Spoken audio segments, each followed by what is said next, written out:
Sabi ng asawa ko, sige, go ka. Ako bahala sa father natin. Wala yung katulong doon. So siya may autism yung anak ko, yung isa, dalawang anak ko, yung isa may autism, babantayan yun. Tapos babantayan yun na stroke, na mild stroke na tatay ko. Na tatay niya. No?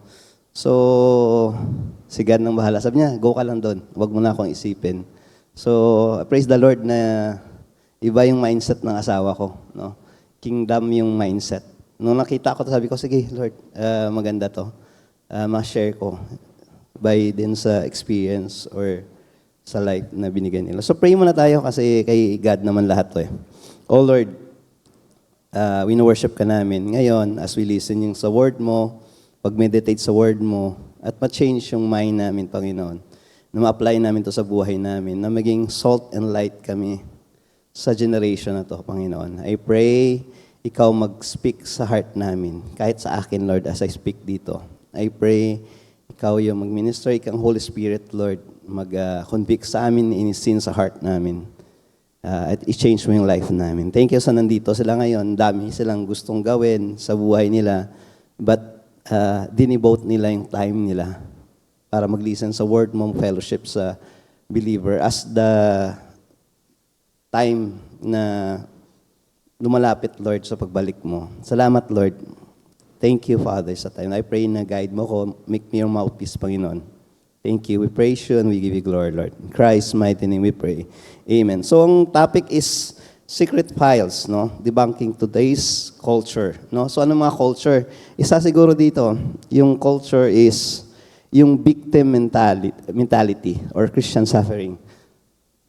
So, focus tayo muna dun sa victim mentality, no? Pag sinabing victim, ito yung mga sign. Tingnan nyo kung baka victim. Pwede ko kanina maging victim eh. Kawawa naman ako.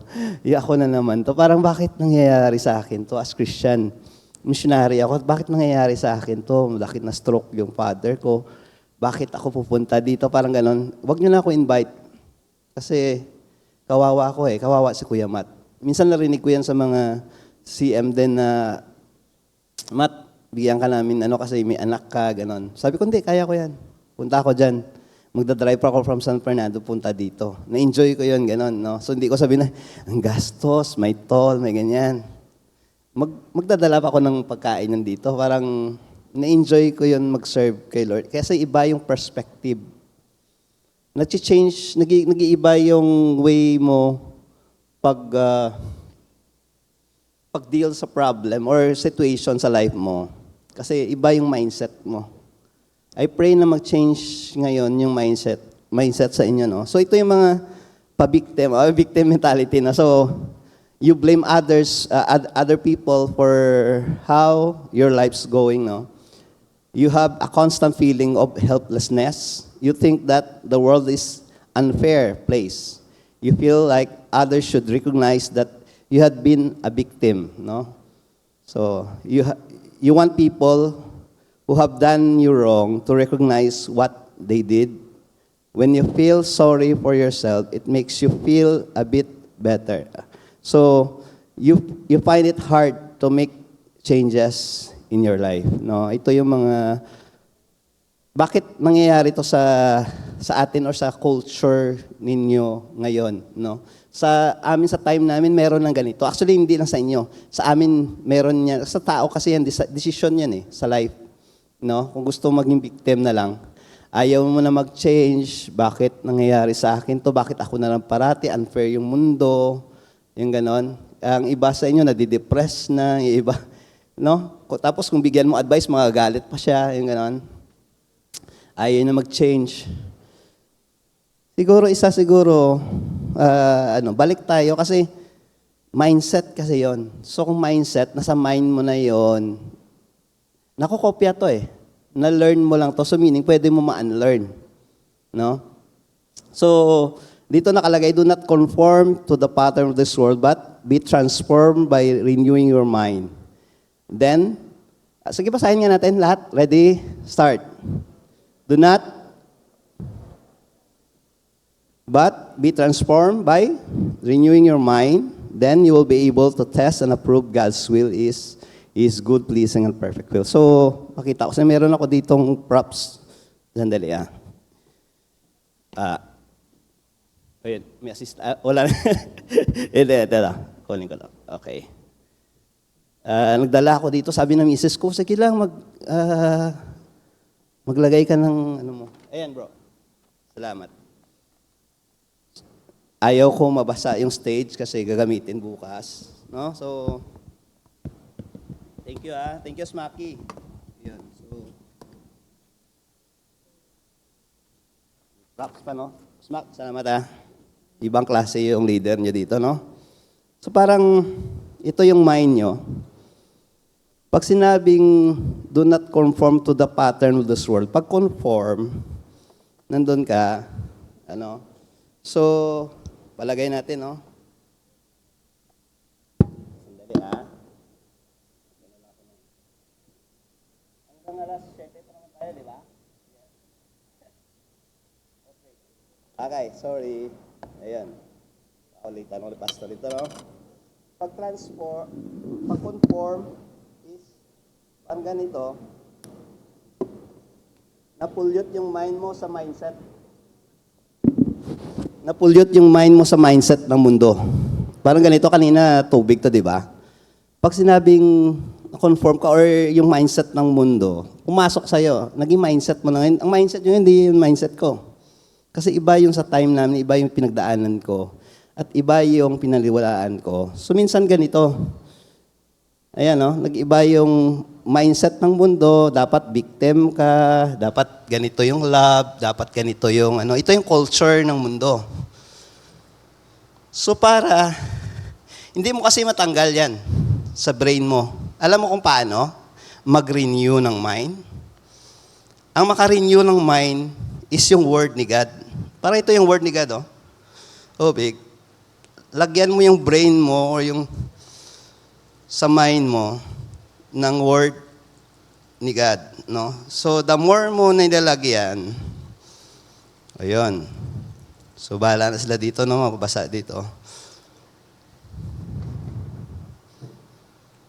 Saka, mag-change, marirenew yung mind nyo. So, ganun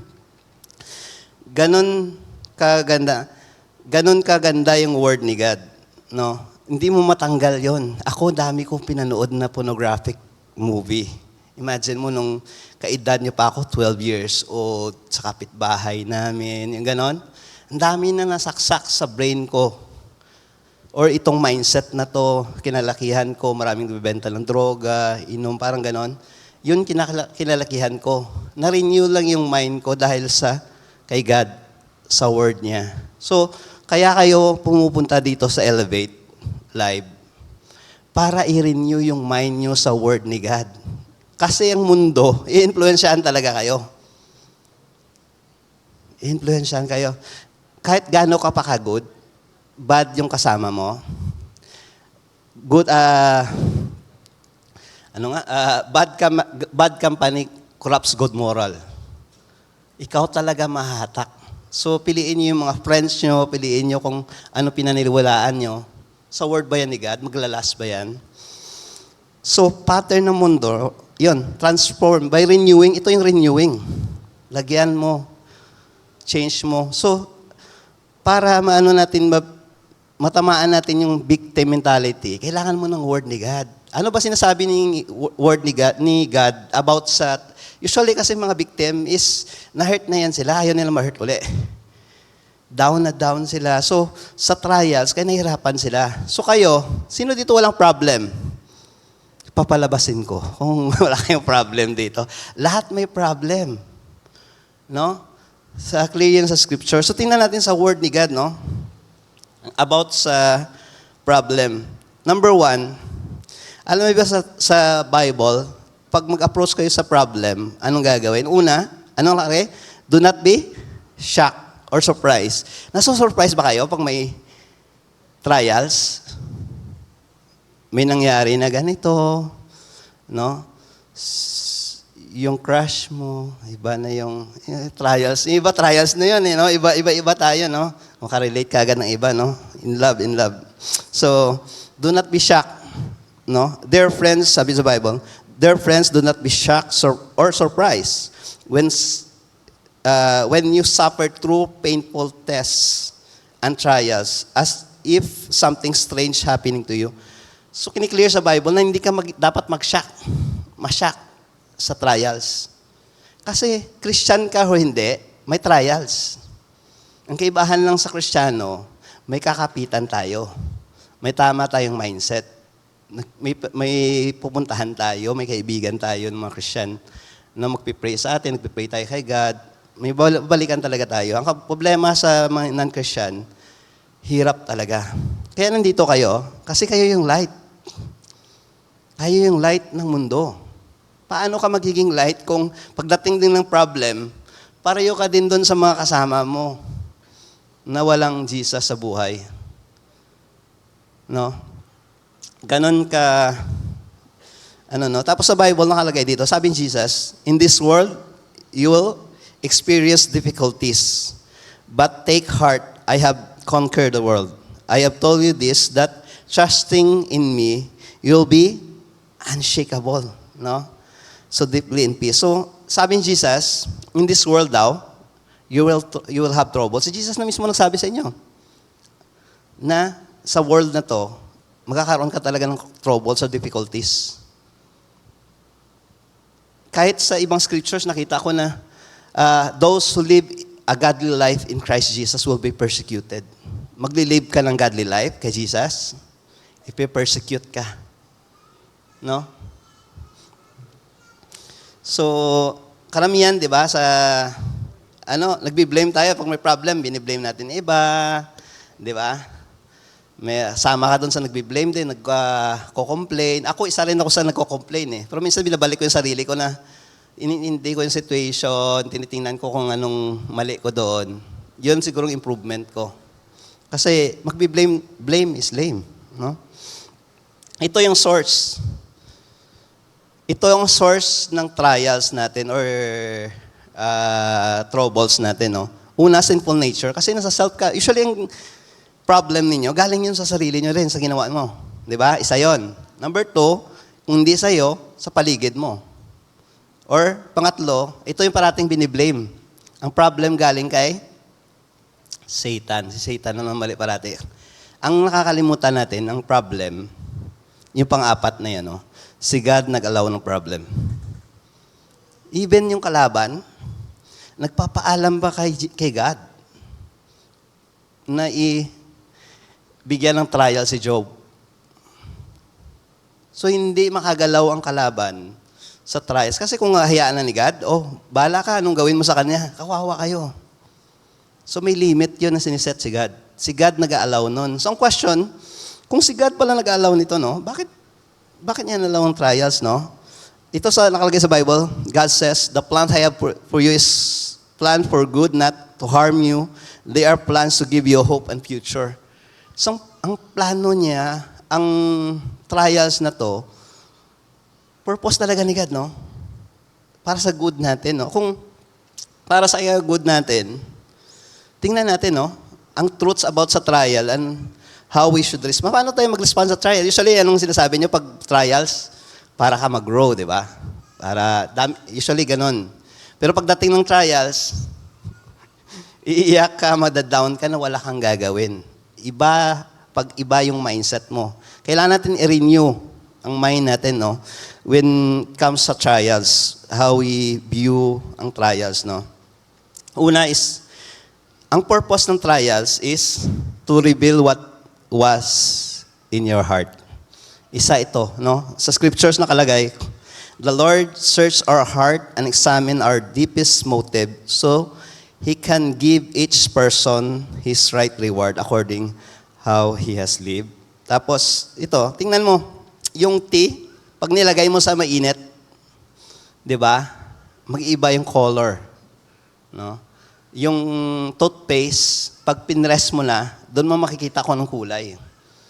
Ang laman sa toothpaste na yon. So sa pressure, lumalabas kung sino ka. Si God hindi na kailangan kasi alam ni God All-knowing siya. Hindi yung, usually kasi di ba, pag may trial, sabi mo, tinitest ako ni God para, alam naman ni God kung saan ka papunta. Anong direction na gagawin mo? Alam na alam ni God. Ang question kung alam mo yung heart mo. Kasi nakalagay dito sa scriptures, God led you to all the way in the desert for 40 years to humble you and to test you in order to know what was in your heart, whether or not you'd keep His command. Ito yung sa time na nag-exit sila sa Egypt. Diba? Imagine mo mga ilang months lang yon or weeks na maka-travels na papunta sa Promised Land. Inikot sila ni Lord ng 40 years. Tapos sa ikot na yung 40 years, doon napakilala si Lord is ganito, si Lord is ganyan. No? So, ang purpose nito is, mini-measure ka. Ma-measure mo sarili mo, sana ba ako sa faith ko? Nag-grow ako? Kasi pag may trials, lalabas yung tunay na ikaw. So kung may trials, anong gagawin? Ito, silver or gold na pansin nyo, nilalagay nila sa heat, sa furnace. Nakita mo yung grabing apoy. 7 times ang silver, no? Bakit? Kasi pag ginanon nila, lalabas yung mga impurities, yung hindi gold, yung hindi silver.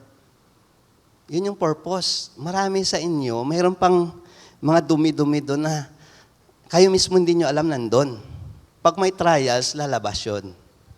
So, better question ito. Right question to us in times of trouble. Kasi, pag nasa trials ka, nagtatanong ka bakit, why Lord, di ba? Why not, di ba? So, parang gano'n. So, ano nire-reveal ni God? Pag may trials ngayon, ang tatanong mo, what does this problem reveal about me? No? Ano nire-reveal ng trials na yon sa'yo? Tapos pangalawa is to correct us. Tingnan natin, no? God correct all His children, and if He doesn't correct you, then you don't really belong to Him. God correct us for our own good because He wants us to be holy as He is. It is never fun to be corrected. In fact, at times, it always painful. But if we learn, we to obey by being corrected, we will do right and live at peace. So, ang purpose din ng trials is para i-correct ka, no? Consider yourself fortunate that when God, all-powerful, choose to correct you. Imagine mo si God magko-correct sa'yo. Sino kayo? Kinreate ka lang kayo. Siya yung creator. Pwede na tayo napabayaan ni Lord eh. Pero imagine mo ganun siya ka-intentional. Mga kaibigan ko sa chess ngayon, no? Mga chess ko, mga master, ganon. Sinasabihan ko yan sila ng ganitong word, bro, hintayin mo pa magpusimba ka before ka magkasakit. Mga ganon, ano. Hindi sila na-hurt sa akin kasi alam nila na love ko sila. With love, sinasabi ko yan sa kanila. Hindi yung parang insulto or ano. Kung love mo isang person, yung friend la, hindi, baka iba yung la. Kung love mo isang person, i-correct mo siya. Kaya mga kanina, nandun ako, may kinorek na sa akin, Kuya Matt, wag mong ganito sabihin na, before pa lang ako pumunta dito, tinanggap ko, thank you, kasi love, alam kong person na yon, love ako.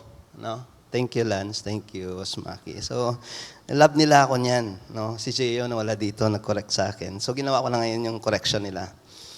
So, anong tiniteach sa akin ng problem na to? Kaysa mag-question ka, ako na naman, bakit nangyayari sa akin to? As Christian, ano ni-reveal sa akin? Anong tinuturo sa akin ng trials na to? And number 3 is para i-direct ka, no? Sige, basahin ninyo para hindi kayo antukin, no? Ayun, malamig kasi, di ba? Kumain kayo kanina, mantok kayo ngayon. So, ready, start. Ay, lang muna.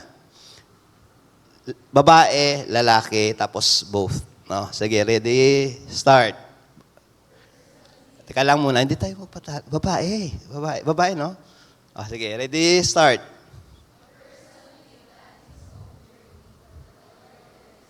Okay, lalaki. Pakita niya lalaki kayo. Ready, start.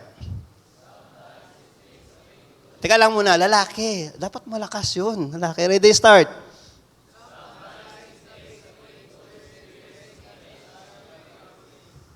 Okay, sige. Sabay-sabay tayo. Ready, start.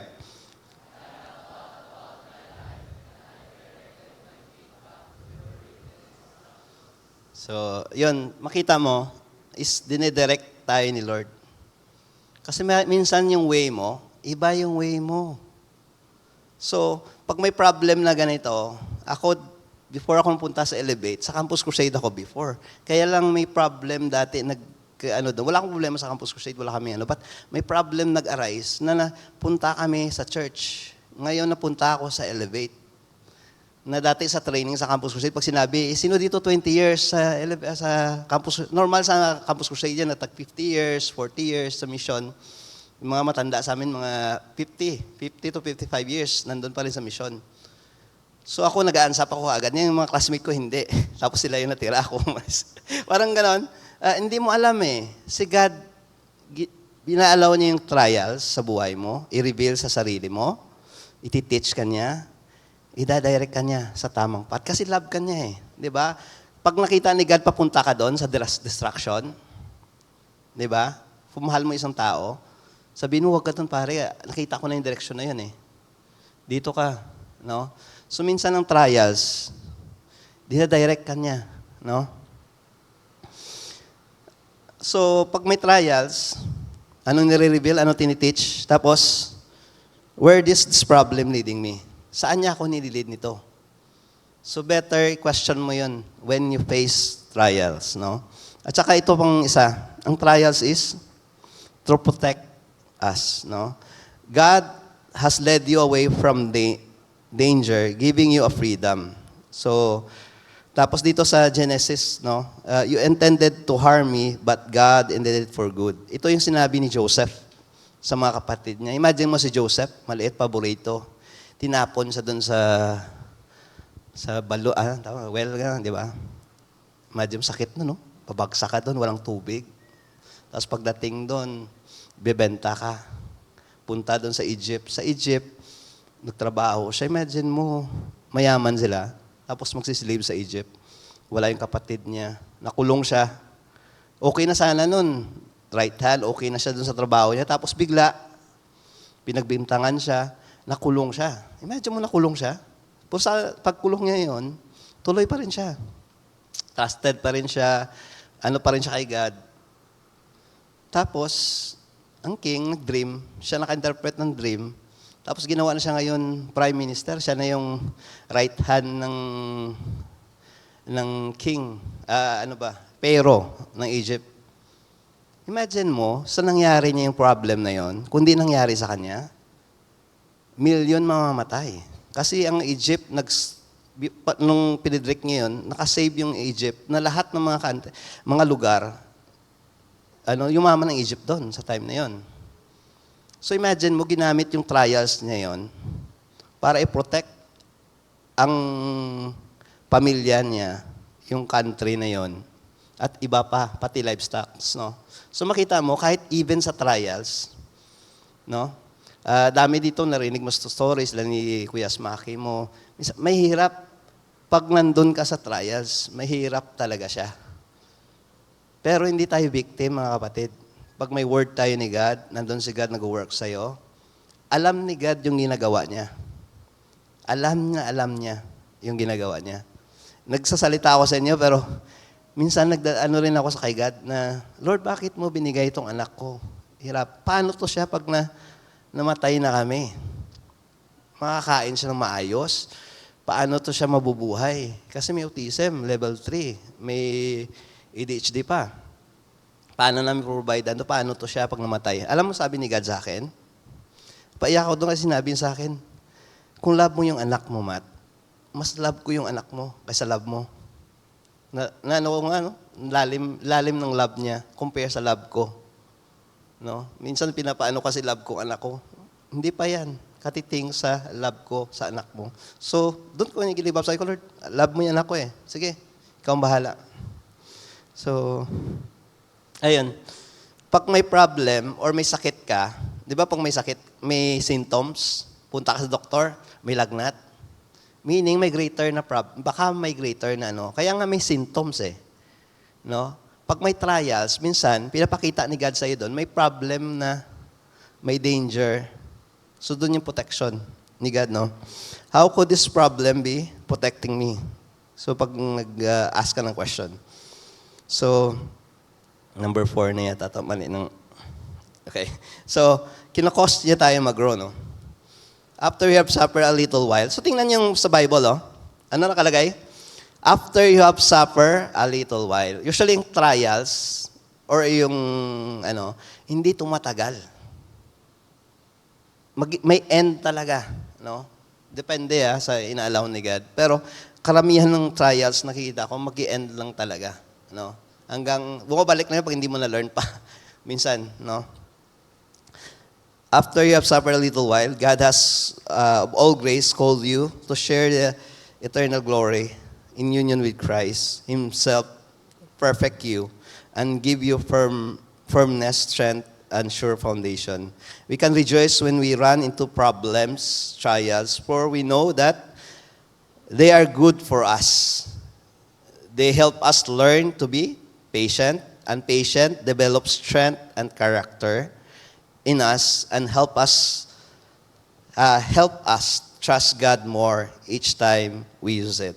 So, ang purpose ng trials is para i-cause tayo mag-grow. Ito yung parating na-learn natin, di ba? Kina-cause niya tayo mag-grow. So, ito, pain is the highest cause of growing up. Ng mga bata, di ba? Kita ko yung anak ko Para sila makalakad, alam mo ba, gagapang yun sila, tinatry na sarili, may hindi pa kaya ng muscle ng buto nila. Pero sa ganong painful na experience nila, nade-develop yung muscle nila, doon sila nakakalakad. No? Yung mga trials, iba-iba kasi. Sa iyo baka ganitong trial, sa akin malaki yan, sa akin malaki, sa iyo maliit lang yung ganon. Kasi depende yan kung anong inaalaw ni God sa buhay mo. No? Sa akin minsan mag-share sa akin, ang liit naman ng trials na to, parang ginaganon ko ba? Hindi niya pa malampasan. Iba yun iba yun sa kanya. No? So minsan ginagamit yung trials para mag-grow tayo. No? How can I grow from this problem? So ito yung right question to ask in times of trouble. What does this problem reveal about me? What is this problem teaching me? Where is this problem leading me? How could this problem protect me? And how can I grow from this problem? So, pwede nyo screenshot or send ko lang ito sa inyo siguro, no? Ito, trust God for what I don't understand. May times kasi hindi mo maintindihan May mga kaibigan ako or grabing sinasuffer ngayon na hindi talaga nila maintindihan, no? Kahit ako, hindi ko maintindihan yun. Or bakit nangyayari din sa akin to, no? Since the Lord is directing your step, why try to understand everything? What happened along the way, no? Trust the Lord with all your heart. Do not depend on your own understanding. Honor the Lord in everything you do, and He will give you success. Pag may trials ngayon, ginagawa ko, yung verse sa mind ko parati yung, God causes all things to work together for good for those who love God and called according to His purpose. So God causes all things to work together for good. All things, either good or bad nangyayari sa buhay ko, God causes all things to work together for good. Pero ang kondisyon doon, for those who love God and called according to His purpose. So alam ko, may purpose, nandito yung anak ko. Paano niyo ito gagamitin sa future? May purpose na ako yung sinabihan ni Jello mag-speak ngayon na sa ganitong time. Kaya nag-yes ako agad kasi may purpose to. Tapos tinignan ko, leading ni God. Okay, go. Ganon. So may purpose lahat. Pwede kayo nandun ngayon sa sa mga kaibigan nyo, sa nyo. Iba-iba, dami nating gawin. Imagine mo, tipon kayo ngayon dito. Grabing miracle na to. Kasi marami kayong decision kanina, kahapon. Pwede kayong wala dito ngayon. Ba't nandito kayo? Kasi may purpose si God. No? So, ayan. Kaya nga maka-thank you ako kay God, even sa trials. May time, thank you, pero iyak na iyak ka. Minsan, hirap. So, sorry kay Lord sa mindset ko. Thank you sa Kanya na alam ko may purpose siya. At trust ko siya. Sabi ko, Lord, bigyan mo lang ako wisdom na maintindihan ko itong nangyayari. Ganon. And siguro, sa inyo, pag naka-face kayo ng trials, I pray na balik kayo dun sa Word. Balik kayo kay God. Huwag kayong maging victim. Dami ngayong victim sa mga generation nyo. I pray na kayo yung maging light sa kanila. Sa pinagdaanan ninyo, the way kayo, the way kayong tingnan. Ngayon, mga kaibigan ko, mga chess player, iba, master na ganon. Pag dati, kinakatsawan nila ako. Ngayon, grabing respect nila sa akin. Or mga classmate ko, ganon. Iba yung respect nila, no? Dahil sa mindset ko, the way ako ngayon, compare dati. Even yung kapatid ko, sabi niya, kilala kita, hindi ka ganito eh. Parang ganon. So, yun, punta tayo. Punta tayo doon sa next na mindset, no? Ito, God's, medyo from problem, no? Being victim, ito, God's guide, no? Sa relationship. Kasi nagulat ako nung nandun ako sa PHS, sa school. May estudyante. Disciple namin, no? May isa doon, kasi may mixed group eh. Minsan nilanda ko mixed group. Yung babae, nag-kiss sa kanya yung guy. Sabi ko, boyfriend mo yon? Kasi alam ko, grade 9 siya eh. O grade 9. O grade 9 siya. So, kilala ng, nandun naka-D-group ko nandun. So, yung nag-kiss siya, sabi ko, boyfriend mo? Sabi niya, hindi, tito. Kayo na? Hindi, tito. Ano ba, friends na kami? Naliligaw? Parang, doon ko nalaman na mayroon pala mga, matanda na kasi ako, hindi na ako, although nag-work ako for mga 16 years sa inyo, sa college, sa youth. Pero katagalan, nakita ko nag-iba ang bilis ng, iba kayo ngayon mag-isip, iba talaga kayo. Yung situationship, no? Ang dami ng ganun ngayon. Sila na parang hindi sila, parang hindi ko maintindihan. Sila ba talaga? Or yung gano'n, hindi siya pinapakilala doon sa parents. Basta okay lang tayo, chill lang tayo. Yung gano'n. Yung iba sa inyo, baka nag-gano'n na, no? So, sana ma-change yung mindset niyo ngayon. Ito yung Philippines most confusing. Nakuha ko to sa Boiling Waters. So, people most confusing relationship label, no? Basta masaya tayo, go with the flow. No, pero alam ko patay lang ng isda na go with the flow eh. So go with the flow. Siya lang bala sa pagpa-imbornal sa doon. So basta nagkakaintindihan tayo. Yun lang yun, di ba sa kanila, no? FWB, alam niyo na, friends with benefit. Okay, yung iba okay, hindi niya. So gusto ko nandiyan ka lang. Ayun, basta bet kita, alam mo na yon. Mahalaga ka sa akin. So yun, yung ganon. Nakaka-relate kayo nito kasi generation nyo to eh. So, char-char, may mga ganon pala, no? Char-char relationship. Yung special daw, pero walang kayo.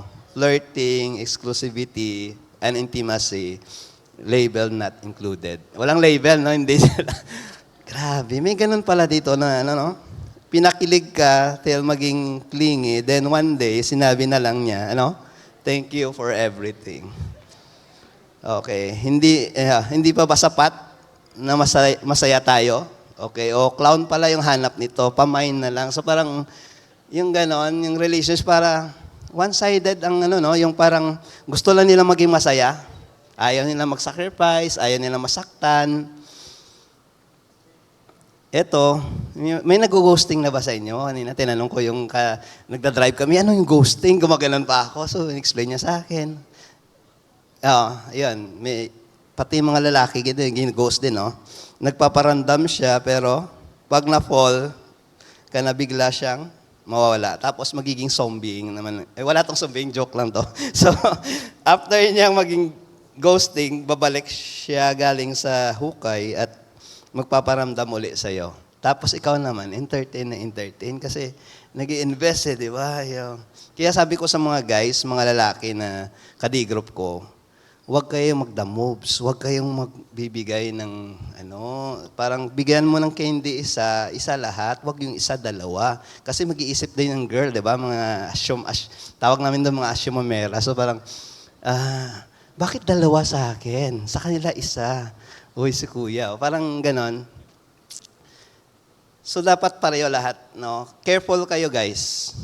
Usually, madali kayo ngayon mag-communicate sa mga babae. Texting, di ba? Kaya ang daming napupuyat ngayon, especially mga girls na yung wala, especially sa mundo, yung wala kay Christ. grabing entertain, no? Ginagawa nila yung sarili na 7-Eleven, no? Open lang, gano'n, gabi. Tapos, puyat na puyat pag umaga. Tapos, yung gano'n, daming in-invest ng... So, ano yan? Basahin nyo nga. Dati takot ka sa... Okay, dati tinatakot ka na mo sa multo, no? Ngayon, hinahanap at inahabol mo pa.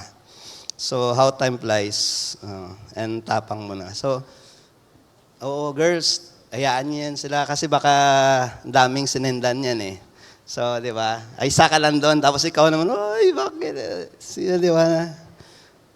So, magandang matulog para hindi basta-basta mahulog, okay? Tulog, kailangan niyo magtulog. Girls, kayo yung, ang babae, dapat hindi kayo maghabol. Kayo yung hinahabol. Number 1 yan sa babae. Maghintay kayo. Kasi usually, pag nagbigay kayo ng... Ang lalaki kasi takot yan, takot yan, mabasted. Takot yan, mapahiya. Takot yan. Grabing pride na lalaki. Kaya nga, pag may binigay ka, parang, ay, okay to, parang, yung gano'n. Isa to sa mabibiktima niya rin, parang gano'n. Or minsan, bibigay-bigay lang siya, gano'n. Ikaw naman, naghihintay ka ng, ina-appreciate ka, sinasabihan ka maganda ka naman. Inihintay mo yon. Kasi ang babae kailangan ng security, guys. No? So, kaya nga, pag nangligaw kayo, ako sinasabi ko sa mga, pag nangligaw kayo, kasal. Hindi boyfriend, girlfriend, ang purpose mo. Kasi ng lalaki, kung totoo yung lalaki na yan, no, kasal kasi, no? Iba yun, commitment. So, not now, not now. So, parang ganun. Meron akong, although maliit na lang, konti na lang yung time ko, pero meron akong binigay sa ushers yung papel na, meron ba? May volunteer siguro mga 15 dito. Sino mag-volunteer? Okay. Yung 4 doon, yun yung mananalo. May prize, no? Sige, kahit sino.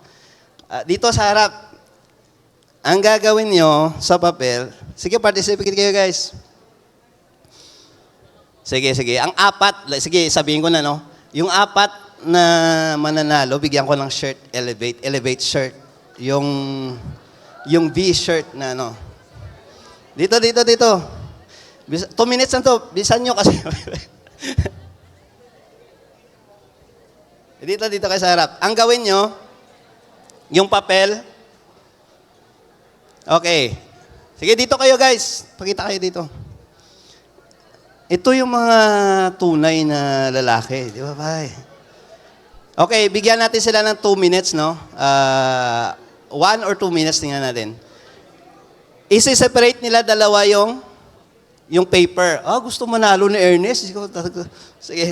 Sige. Asher, pwede kayong mga volunteers. Sige. Gagawin nila for 2 minutes, isi-separate nila yung dalawang papel. No? Try na separate ang dalawang papel. Tapos, pag-separate nila, tingnan natin sino yung pinakamagandang dalawang papel, no? Na hindi punit-punit or ano. Huwag mo na mag-start. Sige, ready? Start. Try nyo na. I-separate nyo yung dalawang papel. Sige, may 2 minutes, may technique pa yung isa, may fold pa. Huwag nyo lawayan, May ganun pa. Iba-iba pala itong... May nagpipray pa. Spiritual, grabe. 4, 4. Sige.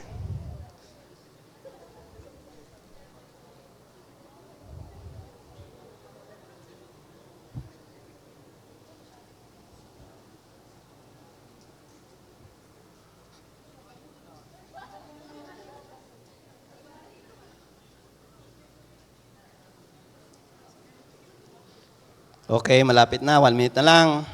Dapat na tanggal talaga, yung sa 2 minutes, lahat.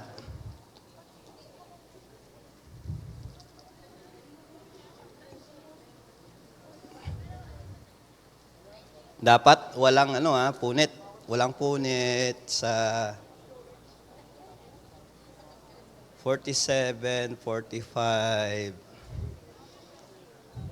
Para sa t-shirt. Sige, okay lang. May punit din yan sa kanila. Pareho lang yan. Oo nga. Konting punit, pwede na. 30 seconds.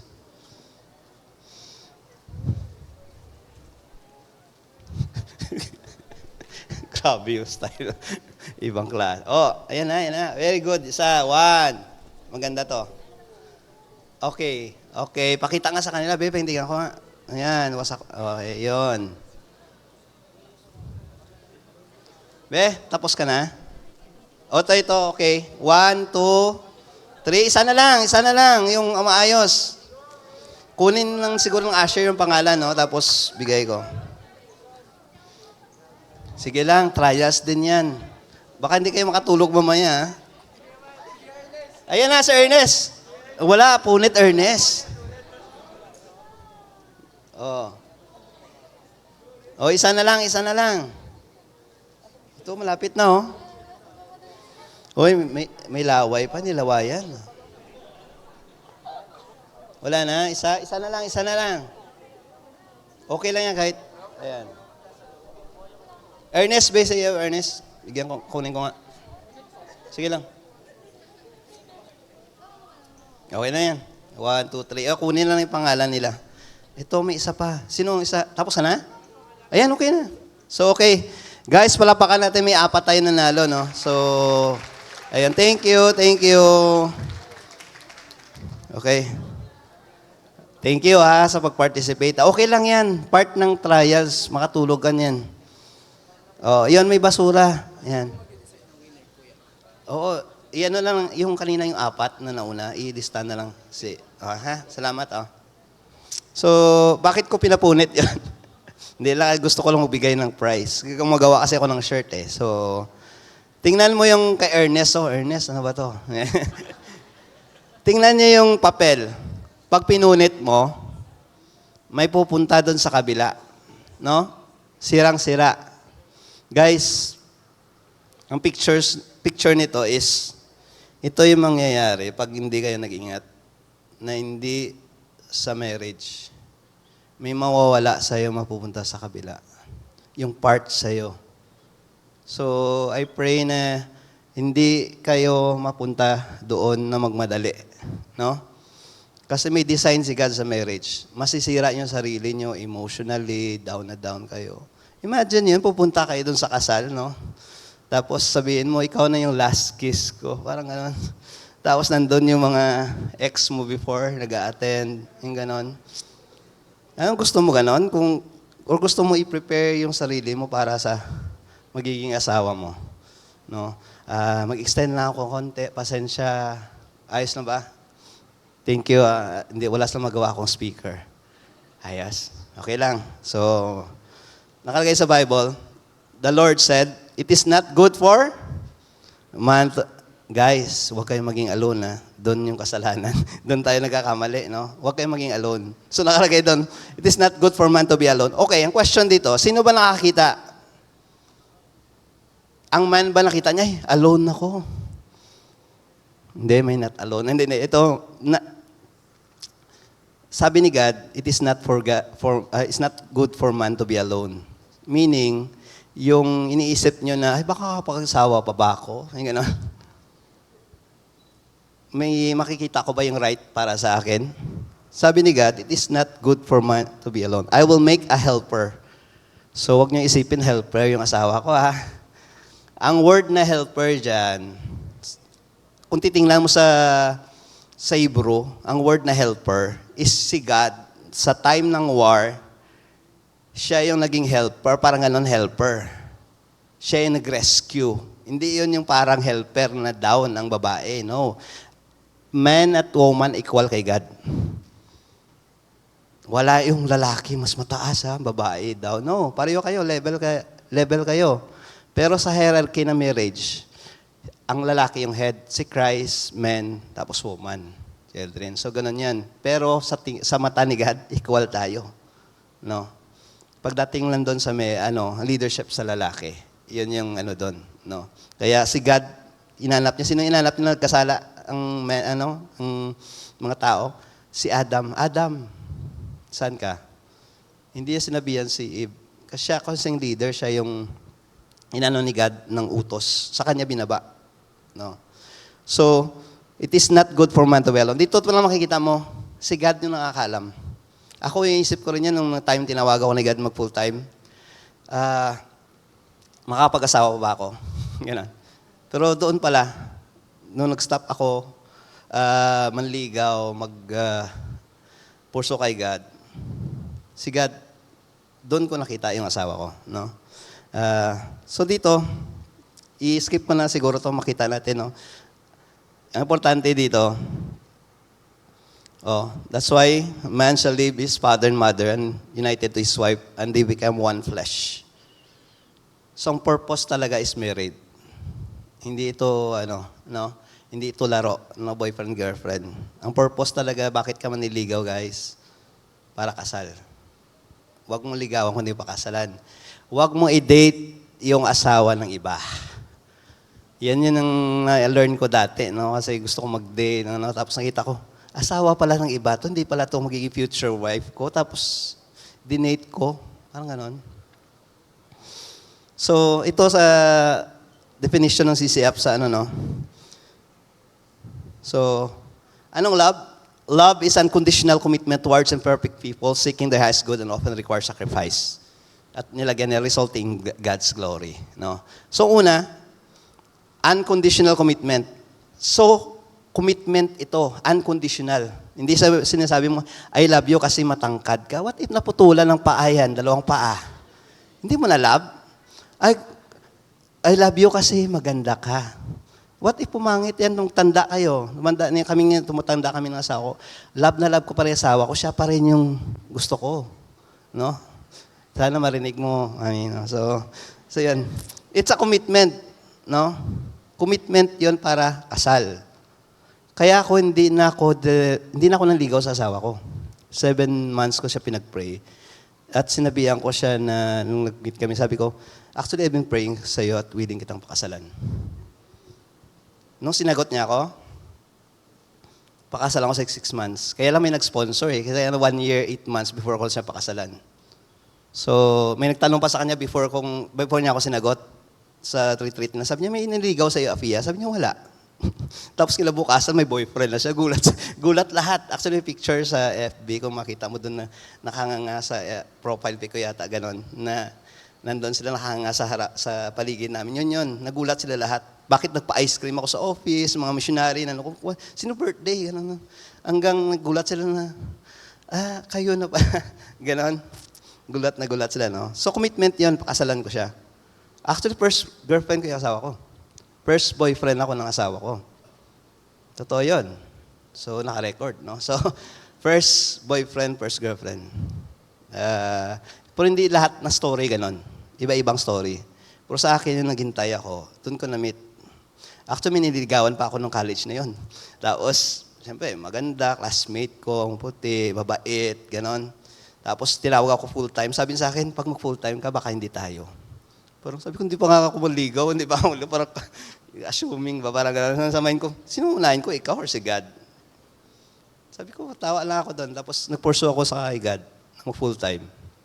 After 2 weeks, nabuntis yung babaeng yun. Tapos iniwan siya na, may anak siya na walang tatay. Kaya nga after ng training, pag uwi ko sa Cagayan, nakita ko may stroll, tapos may bata. Sabi ko, anak ko sa alat akong kami ba? Parang gano'n. So, praise the Lord na pinotect talaga ako ni God. Maraming ganon. May time na yung siya ba to Lord? Kung di siya sa akin, tanggalin mo. Imagine mo na wala yung cellphone tapos nag-stop ng aral yung girl. 3 years na hindi kami nagkita. Sabi ko, praise the Lord, no? So, yun. Towards imperfect people, hindi perfect ang tao. Kahit gaano kabait yung asawa ko, ako rin, mayroon talaga. Pag nag-join na kayo, hindi perfect, no? So, seek their highest good. Para sa good niya. Ang problema minsan sa culture na to, na kasi para sa akin eh. Yan. Ibigay mo, parang pakwan, di ba? Kung love mo ko, pakwan, di ba? Tapos, kung love mo ko, pakwan. So, yun yung problema ngayon, no? Nood sine, dandahan, law of diminishing return. So, pag after nito, wala na kayong gana sa holding hands, akbay na, sunod kiss, movie, tapos mangyayari, masisira kayong dalawa. No? And then, seek the eyes often requires sacrifice. Sabihin niyo ako, pag binaril ang asawa ko, willing ako magpakamatay. Sure yun. Basta anak ko. Kasi love mo yung person. So unconditional yun. No? Commitment towards perfect. Para sa glory ni God, no? Hindi sa glory. So kung love mo, di ba, bigay mo lahat. No? Ito yung picture namin. No? Di ba? Saya-saya ako. No? Siyempre nakachamba ako. Asawa ko yan. No? Oh, yung kasamba ko, UP. So, taga-UP yung dagit ko. Sabi ko, Lord, salamat. Mabait pa. Alam nang yun. So, kung maghintay ka, no? Para mainggit kayo ba? Maghintay kayo ba, no? So, ayun, may dalawa kaming anak ngayon. So, pinapakita ko picture na sana, imagine nyo na someday, mag-aasawa ko. Mag-aasawa ko, mag-aaral ako mabuti. Hindi muna ako mag-entertain. Kasi masisira ka eh. Alangan na mag-school ka tapos mag-aasawa. Hindi ka pa mag-aasawa eh. Hintay nga muna. Huwag ka mainggit sa iba. Actually, sila mainggit sa iyo. Kasi sila, daming stricto sa kanila. Uy, dapat mag-text. Dapat, sinong kasama mo. Huwag ka ang dami, parang sobra pa sa nanay mo. Parang ganon. Tapos magdi-date ka, wala ka pang date. Kasi pera ng nanay mo gagamitin mo. Imagine mo yon. Hindi sila free. Nakatrap sila doon. Huwag kayo mainggit doon.